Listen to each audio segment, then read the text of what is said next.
Have you been wondering what to do with the extra head sculpts or accessories that have come with your Hot Toys figures? Don't let them go to waste in the box. Use them to create your own unique figures via a process called kitbashing.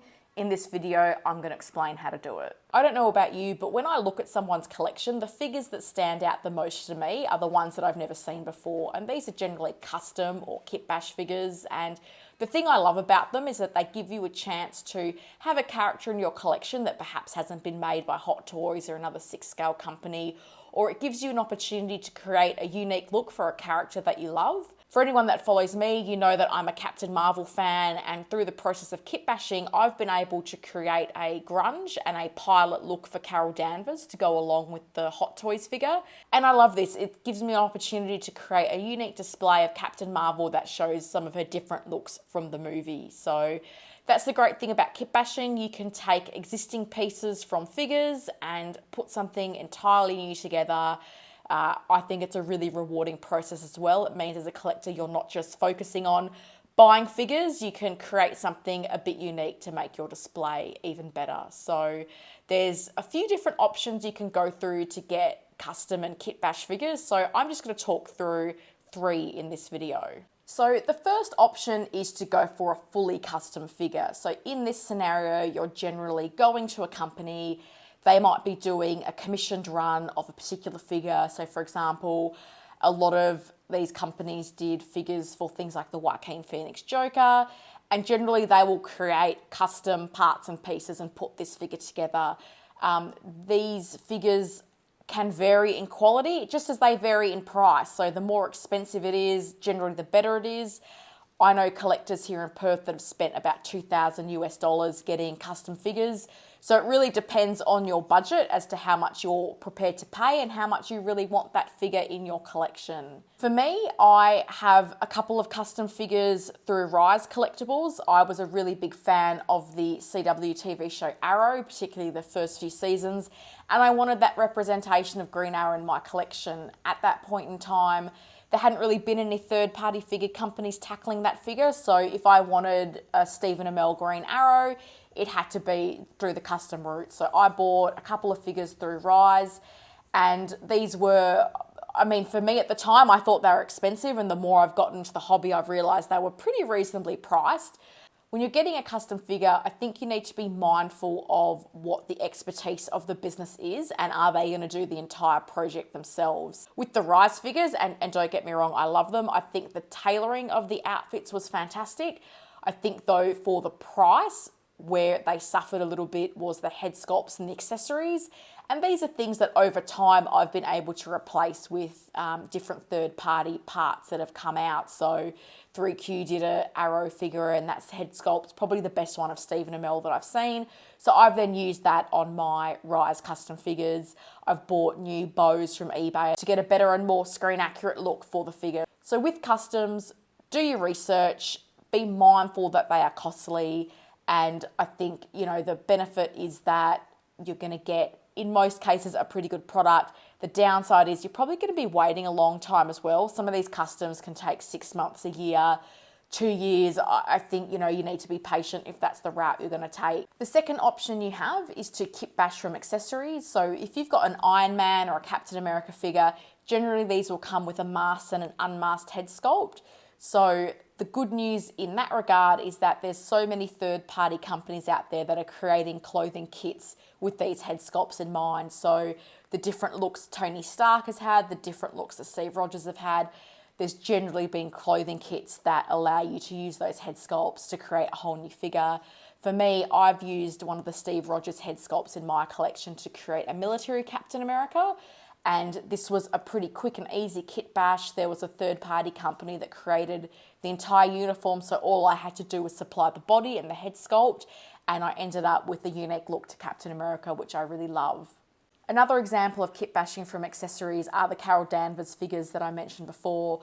I was able to create the pilot and grunge looks for these characters via a couple of similar but slightly different methods. So with the grunge look for Carol Danvers, there was a set that came out from SW Toys that had the grunge outfit. The figure wasn't perfect, the head sculpt wasn't great, the body wasn't good, but what that allowed me to do was to take the bits of the outfit that I wouldn't normally have access to, like the 9-inch nails t-shirt, and use my Hot Toys head sculpt and find another couple of bits and pieces to make a really good Kitbash figure. So for this one, I've used the Pop Toys Zing, X-I-N-G, I'm not exactly sure how you say it, body. I've bought a different pair of jeans from eBay, and then I've used the boots, the jacket, and the t-shirt from the SW Toys figure to make a really good looking grunge Carol Danvers. And with the pilot Carol Danvers, it was a little bit of a similar process. I started off with that Hot Toys head sculpt, and then I went through a process of just looking up online different websites and suppliers and finding the parts and pieces that I need. So I think the thing that helps is that there are so many websites that have parted out figures where you can just buy specific items of clothing or accessories that allow you to build these kit bashes. And I'll talk through some of my go-to websites later on in this video. So the pro from kit bashing from accessories is obviously that you're not wasting those accessories in the box, you're creating a unique figure, and I think for me it takes some of the focus from collecting away from just purchasing the latest release from Hot Toys. There's a lot of fun to be had, I think, from researching different parts and pieces to looking at other people's kit bashes, analysing if they've done something better to you, maybe reinforcing that you've gone down the right way. It's something that is just a process that takes a little bit of time, but I think has a great deal of satisfaction. I know for me, with my pilot Carol Danvers figures, that's something that I've probably only considered complete really recently. So that figure's probably taken me a good 12 months. And to be honest, I've enjoyed the process. Sometimes you get the right part of the puzzle and it's great. And the con is that, yeah, it does take a bit of time. And sometimes you might buy a part or a piece on eBay and it's not exactly right. But I like to think of those parts as never wasted, because you never know what kit bash you might do in the future, and having those surplus parts and pieces can help you with your next kit bash. So the third option is kit bashing from scratch. So this is when you have none of the existing parts or pieces, but there's a particular character that you want to put together. So it's a bit similar to kit bashing from accessories in that the pieces exist, it's just that you don't have any of them to start with, so the process might take a little bit longer. In my collection, a couple of examples of kit bashing from scratch are my Captain Cold and Heatwaves figures. I have the CW Flash in my collection. I really wanted a couple of villains to go with the Flash, so I created these characters from scratch. So I didn't have any of the existing pieces going into those projects, but I was quite fortunate in that Hot Toys had done Prison Break figures, so they had the head sculpts for Dominic Purcell and Wentworth Miller, so I knew I had the key part of the project there. It was just a matter of then finding the right clothing outfits and accessories to bring those projects to life. So with the Heatwave figure, I actually found a third-party custom clothing set which I thought really matched his look from Legends of Tomorrow. This was actually a stealth Wade Wilson outfit set. I think it was done by MC Toys, which came out around the time of the Deadpool solo movie. So for me, I was quite lucky. The jacket, the jeans, they really fit the bill for that look I was going for. And then I was just able to go onto eBay and pick up a shirt to go with it, a body to go with it.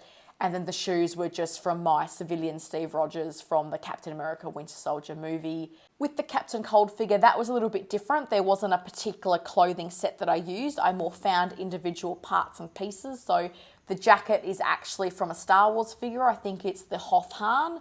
And then I found a different shirt from eBay. I found some jeans. I found the different parts and pieces. I found the eyewear that both of the characters use, and I've gone with that.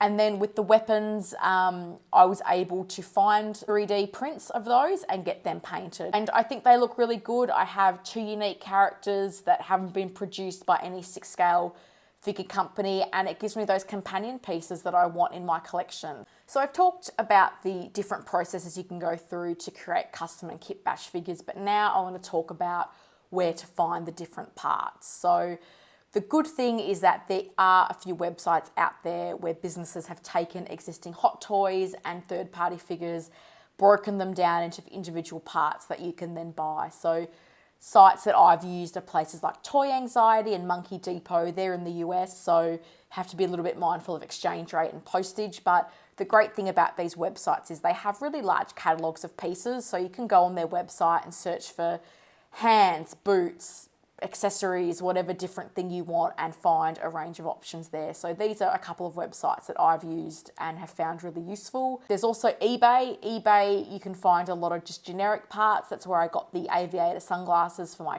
pilot Carol Danvers.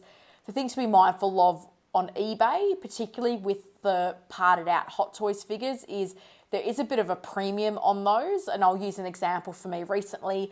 I wanted an extra Hot Toys flight stand. I picked Wasp as an example. I wanted it for a female character. On eBay, that flight stand was about $50 US, whereas on Toy Anxiety, it was $15 US. So it does pay to shop around. And again, that's where patience probably pays off a little bit in this hobby. I also recommend keeping an eye on websites like Giant Toys and 1/6 Kit.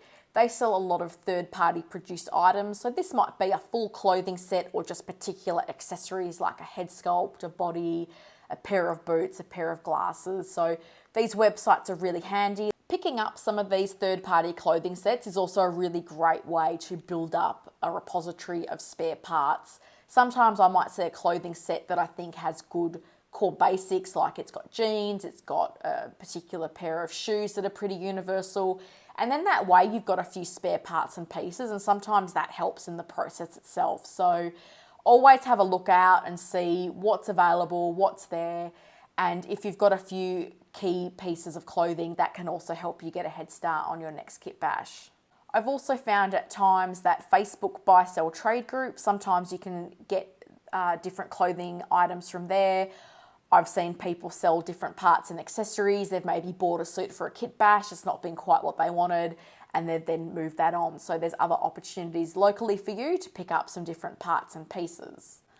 Another website that you may not have heard of, but I've found super useful, is called Shapeways. So with Shapeways, it's where a lot of people create 3D models of different items, and then you can buy prints of those. So if you notice with my Captain Cold and Heatwave, they have the accurate weapons from the show. And I bought these from Shapeways. These just come as plastic, plain printed guns. And then you can either paint them yourself or you can get someone to paint them for you. I found a local collector who's really into painting and customizing. He painted these for me and I think they look fantastic. So if you hop onto Shapeways and do a search for 6 scale, you can find a whole bunch of accessories. Lastly, I just want to talk about probably, I think, one of the most important parts of kit bashing, and that's where to get help. Because if you're new to the process, it can feel a little bit overwhelming. There's so many different bodies, there's so many different outfit sets. How do you know which ones will mix and match together? So within different Facebook groups and communities, a lot of people do often share kit bashes that they've done. They might post photos, they might be a little bit more generous and actually give you the specific details. But in particular, I wanted to highlight one group that I joined a couple of months ago, which is called Kitbash Kitchen. I absolutely love Kitbash Kitchen.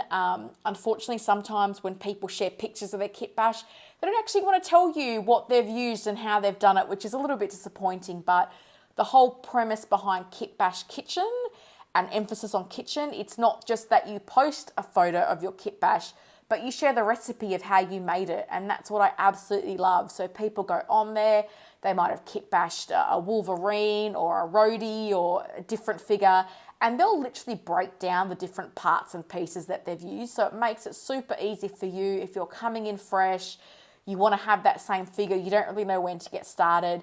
You've got a blueprint that you can follow, and I absolutely love the ethos of the group. I think it's a great idea. So the group's been going for about 14 months now. There's about 750 members in there, and it's just a great place to go. And I think with any Facebook group, use the search function. A lot of people have been posting in these groups for a long period of time, and if you hit the search button, you might be able to see someone's done a project similar to what you want to do already. Someone's perhaps asked questions that you have, and the answers are all sitting there waiting for you to find them. So definitely look at Facebook groups in particular. Kitbash Kitchen, it's a great place, and unlike some collectors who might post things to their private Instagrams, they may not answer your questions on Kitbash Kitchen. I found it's a really collegiate place and people are really happy to help and share their information with you. So that's a really quick overview into the process of kit bashing. I hope that you found that useful. Hopefully you've learned something new. I'm really keen to know if you are doing kit bashes, what are you kit bashing, and also is there any tips that you have? Are there any go-to websites that I haven't mentioned that you recommended? I'm always on the lookout for great places to find different parts and pieces that I want. If you've got any questions about the different kit bashes that I've shown in this video, feel free to ask me in the questions. I really debated how much detail to go into because I can get really specific with it. But if you want to know about a particular part or a piece or I got something from, leave me a comment, I'll get back to you. And I hope you found this video useful. I'm pretty new to content creating. This is the first video I've done to camera, so I'm hoping it's not too cringy. And if you've got any constructive feedback on the video or things that I can do to improve for future videos, I'd love to hear it. I'd also love it if you could drop me a like and maybe consider subscribing. I'm doing my best to create regular content and also trying to be a bit of a visible female in the hobby. There's not a lot of female collectors doing videos, or that I've found anyway, so just trying to be representing in the community, because I know there's a lot of female collectors out there, but not a lot of us on YouTube. So if you're out there, drop me a comment. If you are a female creator, let me know. I'd love to follow you and see what you're doing.